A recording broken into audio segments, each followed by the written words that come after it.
Good evening students, क्या हाल है सबके। आज हम लोग एक ही केस पढ़ेंगे। ये केस है कुछ ऐसा, और यहाँ पे मैंने दोनों छोटे ऑब्जेक्ट्स को 5 kgs का रखा है। ठीक है, मैं सिचुएशन आपको यहाँ पे दिखा देता हूँ। और बड़ा ऑब्जेक्ट 10 kg का है। अगर मैं इस सिस्टम को अभी रिलीज़ करता हूँ तो क्या होगा?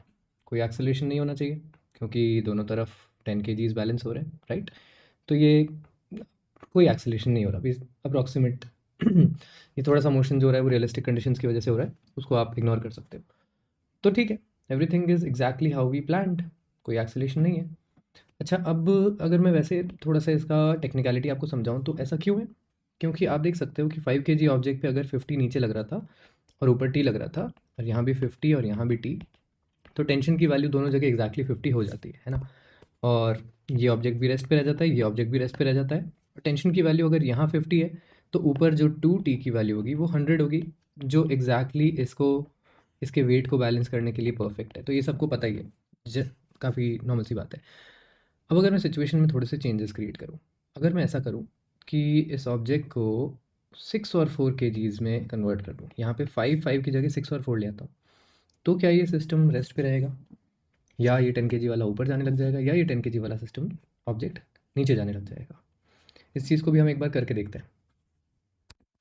ऑलराइट, अब मैंने इनका मास 6 और 4 कर दिया है, ऑल्दो आपको कुछ दिख नहीं रहा है, पर you can see there is some acceleration on the left hand side.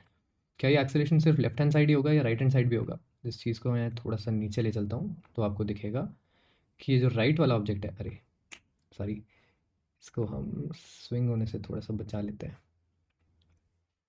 चलिए, अब देखो जो राइट वाला ऑब्जेक्ट है वो भी नीचे जा रहा है, थोड़ा सा नीचे गया है, बहुत कम एक्सेलरेशन है, पर है।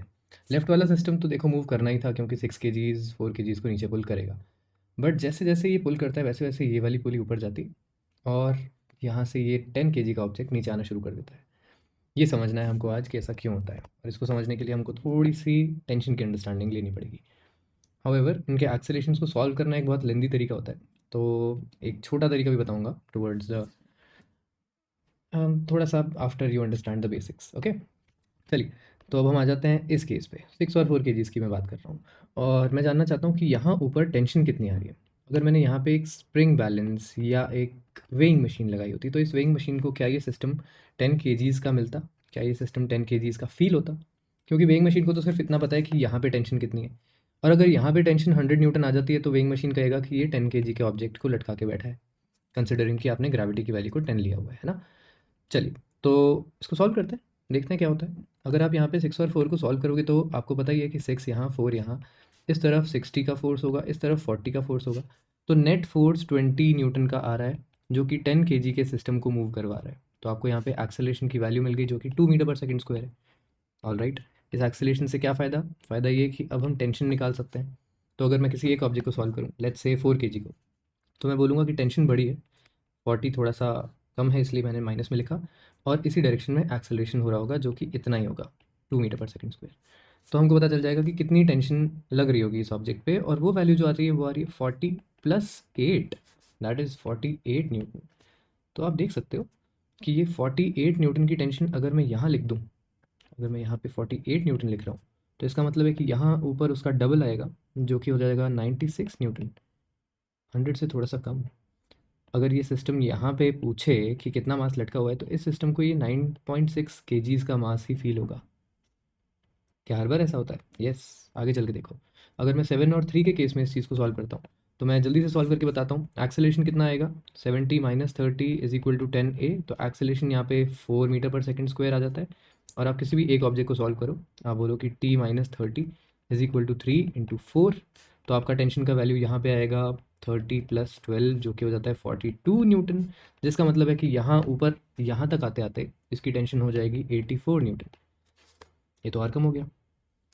इसको आप ऐसे भी सोच सकते हो कि अगर मैं यहाँ पे पूरा पुली वाला सिस्टम लगाता, तो ये यहाँ पे 10 kg का ऑब्जेक्ट सिर्फ 84 न्यूटन ही फील करता, तो डेफिनेटली नीचे जा रहा होता, एक्सेलेरेट कर रहा होता, है ना। आप यूँ सोचो कि अगर यहाँ पे 10 की जगह मैं 8.4 kg रख देता, तो ये सिस्टम बैलेंस कंडीशन में बैठा रहता। समझ रहे हो इस बात को? एक बार और चलते हैं। एक बार मैं 9 और 1 सॉल्व करता हूँ, 8 और 2 तो तुम समझ ही गए होगे। 9 और 1 में क्या होगा? 90 - 10 = 10a। तो आपका एक्सेलरेशन काफ़ी ज़्यादा आ गया, 8 मीटर पर सेकेंड स्क्वायर।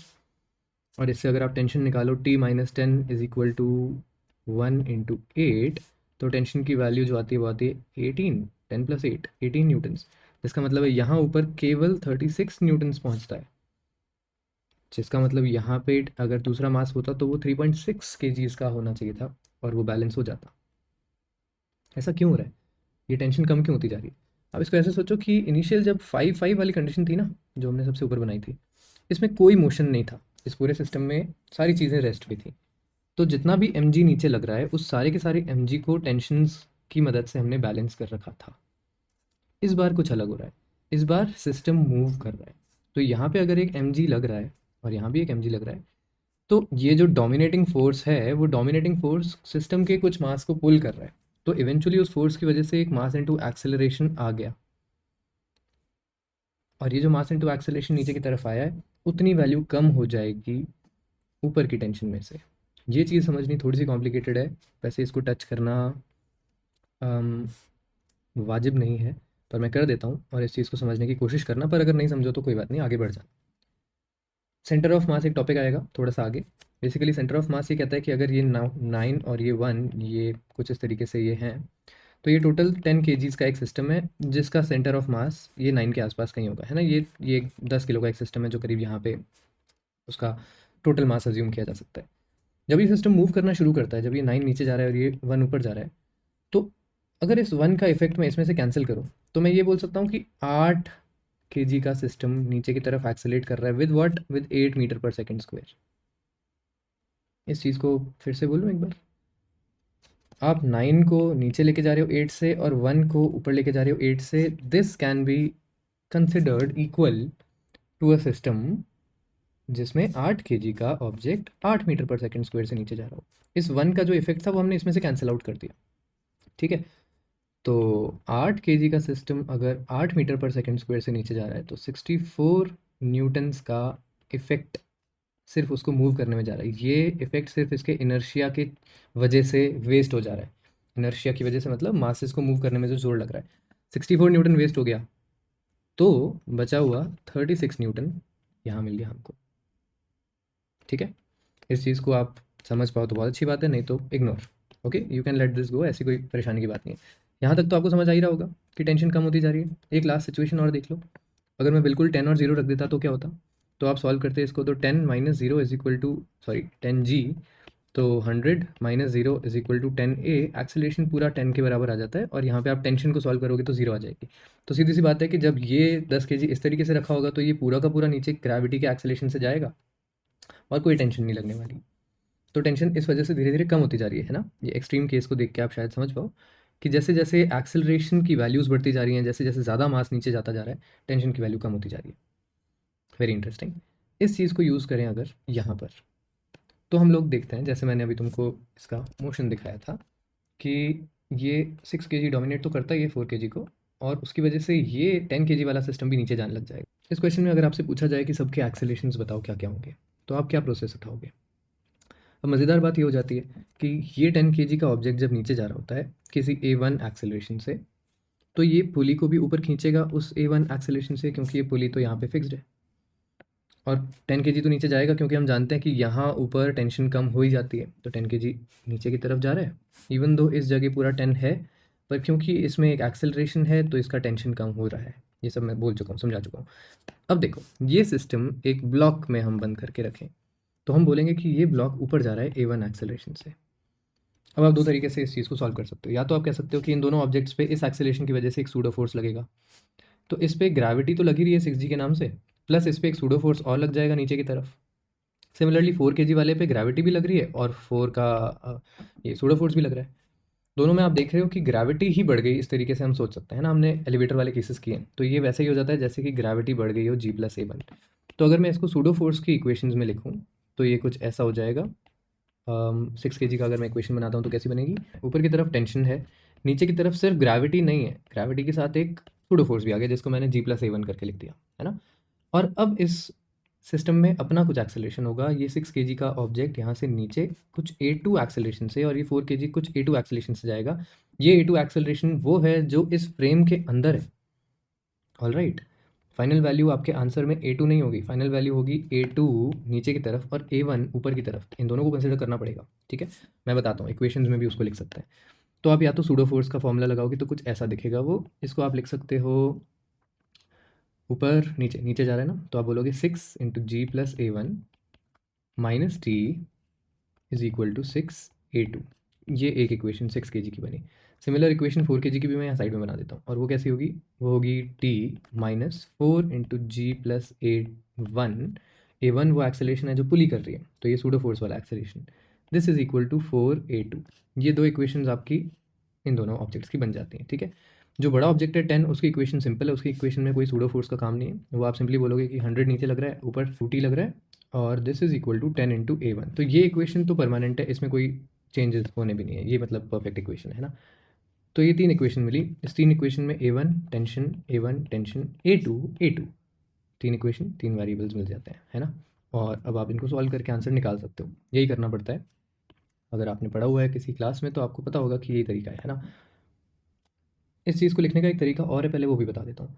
आप चाहते तो इसको इस तरीके से भी लिख सकते थे कि सूडो फोर्स रहने दो, आप खाली ग्रेविटी की बात कर लेते हैं। तो इस ऑब्जेक्ट का जो नेट एक्सेलरेशन होगा वो कितना होगा, ये नीचे की तरफ A2 जाएगा और थोड़ा सा ऊपर की तरफ A1 भी जाएगा। तो इसका जो टोटल एक्सेलरेशन है वो आप लिख सकते हो नीचे की तरफ A2 माइनस A1। सिमिलरली इस वाले का ऊपर की तरफ A2 प्लस A1। और अब आप इनकी इक्वेशंस लिखोगे, एग्जैक्टली सेम इक्वेशन आएगी, बस लिखने का या समझने का तरीका अलग है। तो हम इसकी इक्वेशन कैसे लिखेंगे, हम बोलेंगे कि 6g minus T is equal to 6 into A2 minus A1। अब आप देख सकते हो कि यहाँ पे 6 इंटू A1 जो है वो माइनस 6A1 की टर्म है, और ये चीज़ लेफ्ट में चली जाती तो यहाँ पे प्लस ऑफ 6A1 लिखा है। तो बेसिकली ये दोनों इक्वेशंस एग्जैक्टली सेम है दिखने में, बस हमने इनको इंटरप्रेट अलग किया है। ऐसे ही 4 kg वाले की इक्वेशन लिखें तो वो कैसी होगी, हो जाएगी t minus 4g is equal to 4, पर उसका एक्सेलरेशन क्या है A1 प्लस A2। तो आप देख लो यहाँ पे 4 इंटू A1 वाली टर्म पॉजिटिव है राइट हैंड साइड में, यहाँ पे लेफ्ट हैंड साइड में 4 इंटू A1 की टर्म नेगेटिव है, जिसका मतलब है ये बहुत सेम बात कर रहे हैं, है ना। तो इन इक्वेशंस को सॉल्व करके आप एक्सेलरेशन निकालते हो। ओके, क्या ये तरीका है निकालने का, हाँ ये तरीका है। एक्सेलरेशन की वैल्यू बहुत छोटी आएगी इस केस में, पर अब इसको निकालते हैं। ये एक तरीका है, ये जेन्युइन तरीका है, इसको स्टैंडर्ड तरीका बोल सकते हैं, पर एक इसका शॉर्टकट अवेलेबल है, मैं अभी बताता हूँ। ये शॉर्टकट हमने रिसेंटली लाइव क्लास में ही डिस्कस करते हुए मैंने डिस्कवर किया, ऐसे ऐसा बोलना नहीं चाहिए, मतलब मेरे को खुद को पता नहीं था और ये सॉल्व करते हुए समझ में आया, तो it was a very interesting Epiphany for me. चलिए, तो कैसे सॉल्व करेंगे, पहले तो इन इक्वेशंस को सॉल्व करके दिखा देता हूँ कि आंसर है क्या, फिर हम दूसरे मेथड से कंपेयर करके देखते हैं कि आंसर सेम आता है कि नहीं। इन इक्वेशंस को सॉल्व करने का कोई तरीका है, ज़्यादा मुश्किल होती नहीं है वैसे सॉल्व करनी। आप ये सोचो कि आप A2 एलिमिनेट करो पहले इन दोनों इक्वेशंस में से, ताकि इक्वेशन T और A1 में बचे तो ऊपर वाली और नीचे वाली इक्वेशन को कंपेयर करके टेंशन को भी गायब कर देंगे, फिर बाकी चीज़ें सॉल्व होंगी। तो अगर मैं जैसे ये दोनों उठाता हूँ और इन दोनों में से मैं A2 को गायब करना चाहता हूँ, तो मैं क्या कर सकता हूँ, वैसे इनको उठाने से ज़्यादा ईजी पड़ता है हमारा ये वाला सूडो फोर्स वाला, क्योंकि सूडो फोर्स में हमने वैसे ही A2 को राइट हैंड साइड ही रखा हुआ है और लेफ्ट हैंड साइड में A2 है नहीं। तो आप सिंपली ऐसे सोच सकते हो कि 6 और 4 को अगर दोनों को कैंसिल आउट करना है तो इसको 2 से मल्टीप्लाई करके 12 बना दो, और इसको 3 से मल्टीप्लाई करके 12 बना दो, 12A2। तो आपके राइट हैंड साइड में दोनों जगह 12A2 लिखा होगा, तो लेफ्ट हैंड साइड आपकी इक्वेट हो जाएगी। कैसे, जल्दी से कर लेते हैं, इनको मैं नीचे ले आता हूँ पहले। चलो अब इनको सॉल्व करने के लिए लेफ्ट हैंड साइड वाली को मैंने 3 से मल्टीप्लाई किया, सॉरी 2 से मल्टीप्लाई किया 12 बनाने के लिए, है ना। तो ये हो गया 12g plus 12A1 minus 2t, right. और राइट हैंड साइड वाली को हमने 3 से मल्टीप्लाइड किया, तो 3t minus 12g minus 12A1, और राइट। अब t और A1 में इक्वेशन बची है, आप इसको इधर भेज दो तो यहाँ पे 5t बन जाएगा, आप 12g को इधर भेजोगे तो यहाँ 24g बन जाएगा, ये वाली चीज़ हमने इधर ले आई, और 12A1 को भेजोगे तो भी 24A1 बन जाएगा। ठीक है, बहुत बढ़िया, ये हमारी एक इक्वेशन आ गई। दूसरी इक्वेशन हमने ऊपर लिखी हुई है ये वाली, इसको भी मैं नीचे ले आता हूँ, तो ये इक्वेशन यहाँ लिख देते हैं।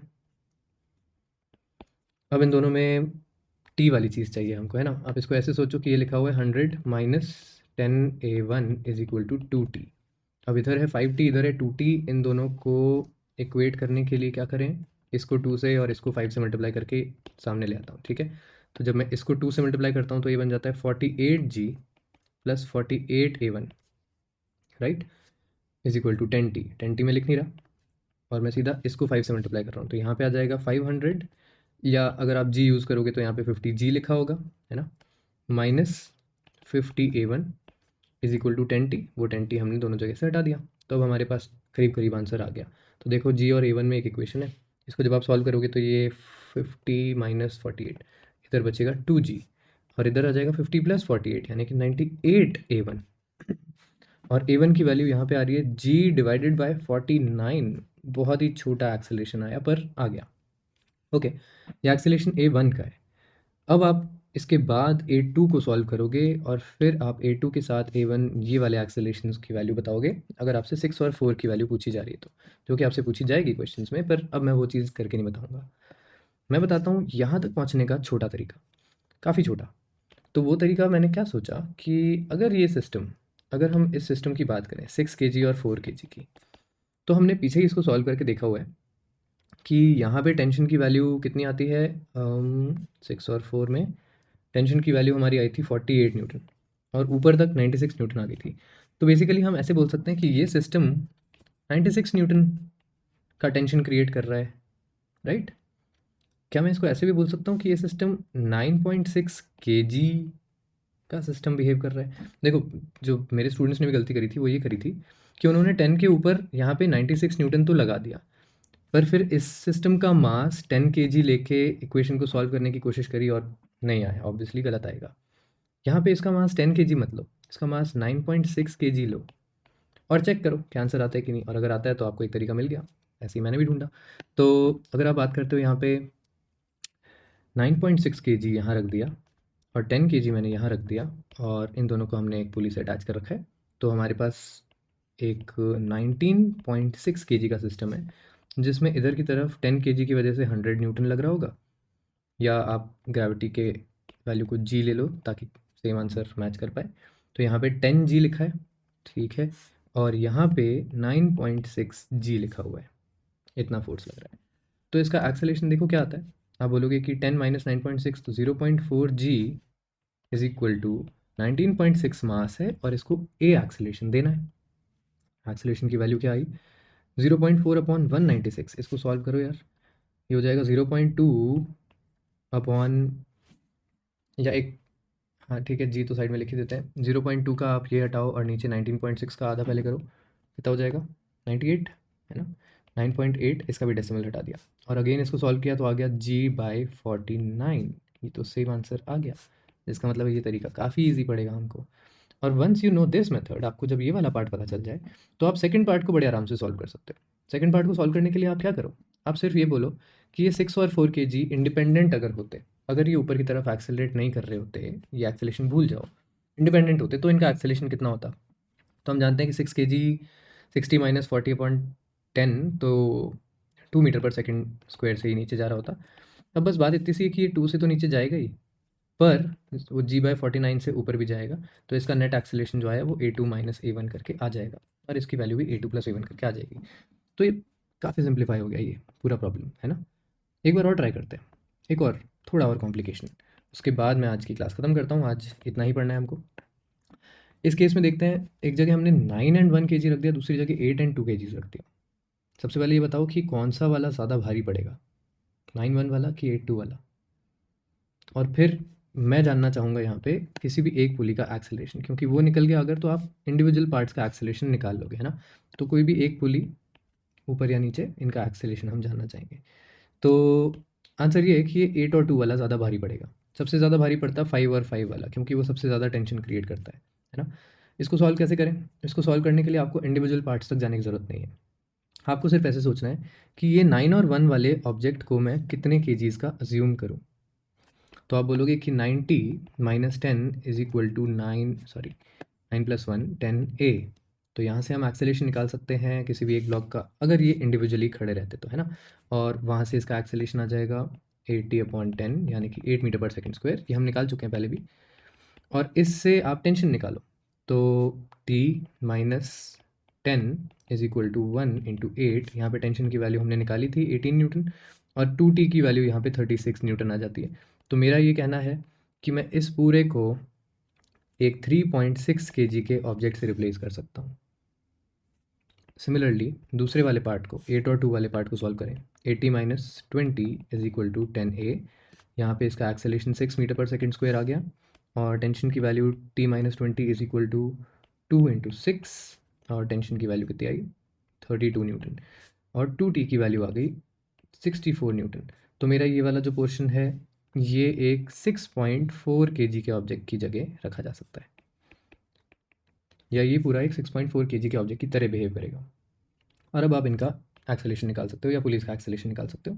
तो सिंपल है, अब तो आप बोलोगे कि 6.4 kg, इसको ऐसे ही बनाओ जैसे मेरा तरीका है, तुमने पहले देखा ही होगा। 6.4 kg पे यहाँ पे लग रहा होगा 64 न्यूटन, 36 यहाँ पे लग रहा होगा, तो 64 माइनस 36 कितना होता है 30 से कम होता है ना, 28। तो 28 न्यूटन का फोर्स है, और 6.4 प्लस 3.6 यानी कि 10 kgs का ये सिस्टम फिर से बन गया। कोइंसिडेंटली बना है, अगर यहाँ पे 8 और 2 की जगह मैं 6 और 4 यूज़ कर रहा होता तो 10 kgs कंबाइन होकर नहीं बनते, है ना। चलो, तो 28 newton is equal to 10 A। तो आपका ये जो एक्सेलेरेशन है वो पुलिस का ही एक्सेलेरेशन आएगा, और A की वैल्यू आ गई 2.8 मीटर पर सेकेंड स्क्वायर। ये आपका आंसर हो गया।